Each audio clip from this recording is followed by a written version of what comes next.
Writing prompt. The instant the Dark Lord hears the prophecy about one destined to defeat him, he scoffs and notes, standard self-fulfilling hero prophecy, before ordering his minions to go to the hero's hometown and build a bunch of public works projects, the most important of which is a school. The Self-Fulfilling Prophecy by user Maxver. They came in the summer of my 30th year. It almost seemed too good to be true at first, and oh, how it was. There was a general murmur of fear throughout the village when the procession of the Dark Lord's minions first appeared on the road. "We paid our grain taxes for the year. We can't afford another. Merrick, no good will come of this," the old chief of the village council said. He stood with me on the hill overlooking the road, watching them approach the village. Gripping his cane so hard the knuckles of his wizened hand turned white, I, in turn, kept my hand on my sword, my grip just as firm. As the captain of the village guard, it was my duty to keep everyone safe. I knew I couldn't. The pitiful guard only consisted of 5 men, 4 of which were drunks, myself included. The other too old to even hold a blade properly, none other than me with any real training, so to speak. I was only made captain because I had served in the wars, back when the king of this land thought it was possible to still rebel against the Dark Lord. Before he realized rolling over and doing whatever he demanded was better than losing your head, a lesson that, while coming too late for the king, we would heed today. I placed a hand on the old man's shoulder. "Come on, old man. Best give them what they want and be done with it. No good can come of fighting back." I knew that all too well. He sighed out a long breath, his shoulders sagged, and followed me back down the hill to the village gates. It was to our great surprise then when the minions, men who had given their souls and bodies to the Dark Lord to corrupt, greeted us with those smiles that never quite touched their blood-red eyes, and told us all the wonders they had planned to build for our village. There was an energy about the village after that giddiness that comes after a huge sense of relief, that coupled with the good news, and the whole village was practically buzzing. I had my reservations, but they came with row after row of carts to build. It seemed too elaborate a ruse for our small village, so slowly I began to believe too, silencing the small voice in my head that echoed the old man's voice over and over again. No good will come of this. My wife was absolutely thrilled with the prospect. She had always lamented the fact that our children couldn't get a proper education in the village like we had in the city.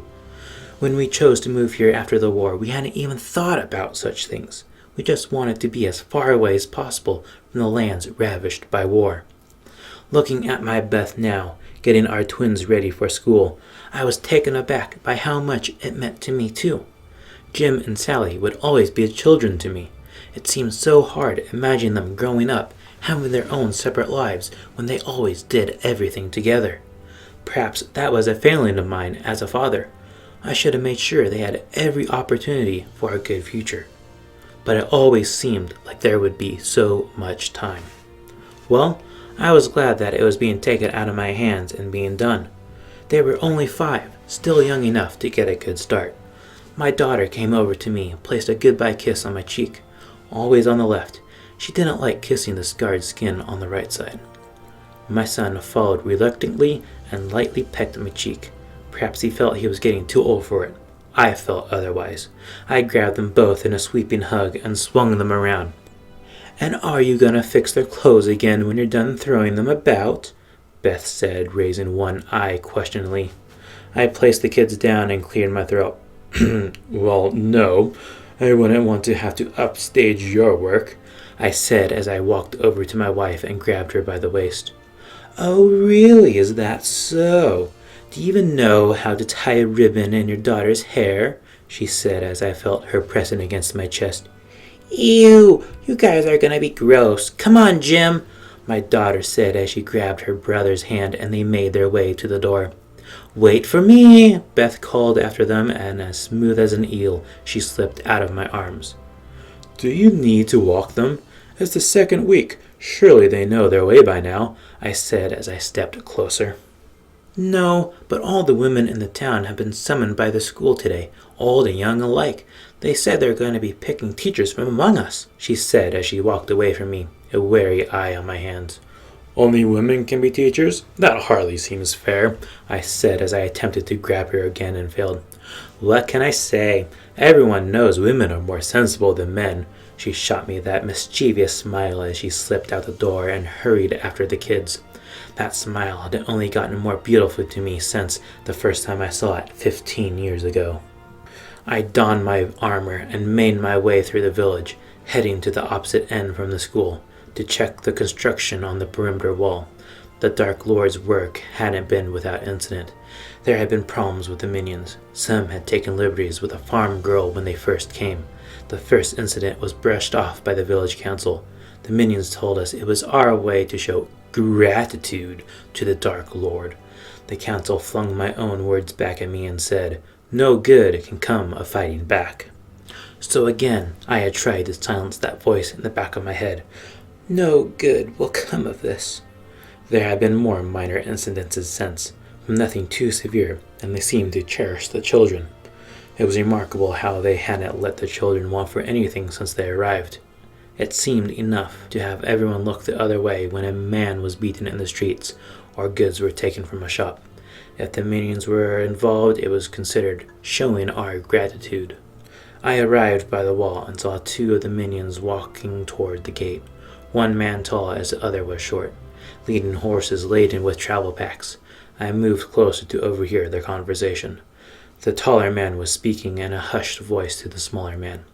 Stop worrying. You know the prophecy as well as I do. The one capable of slaying the Dark Lord would have been created in this village by today. The Dark Lord's plan is excessive. Why would we spend the rest of our lives making sure that brat has a good childhood? He rested his hand on the smaller man's shoulder, then, trust me, this will work. When we explain how we put all the children in the school and all the women, in case any were pregnant, and burned it, he'll surely see that we must have killed the prophesied one. Then he'll reward us. The end of the men's sentence didn't even leave his mouth before I parted his head from his shoulders. The shorter man's head followed suit a breath later. I grabbed the reins of the nearest horse and spurred it to act as fast as it would go. I heard the screams before I saw the smoke. I arrived at the schoolhouse.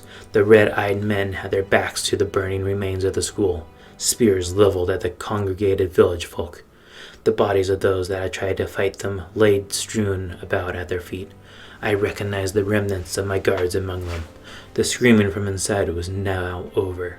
The screaming from outside was about to begin. I dismounted, drew my sword, and walked towards the dead men still holding spears. What was left of the man I was died that day.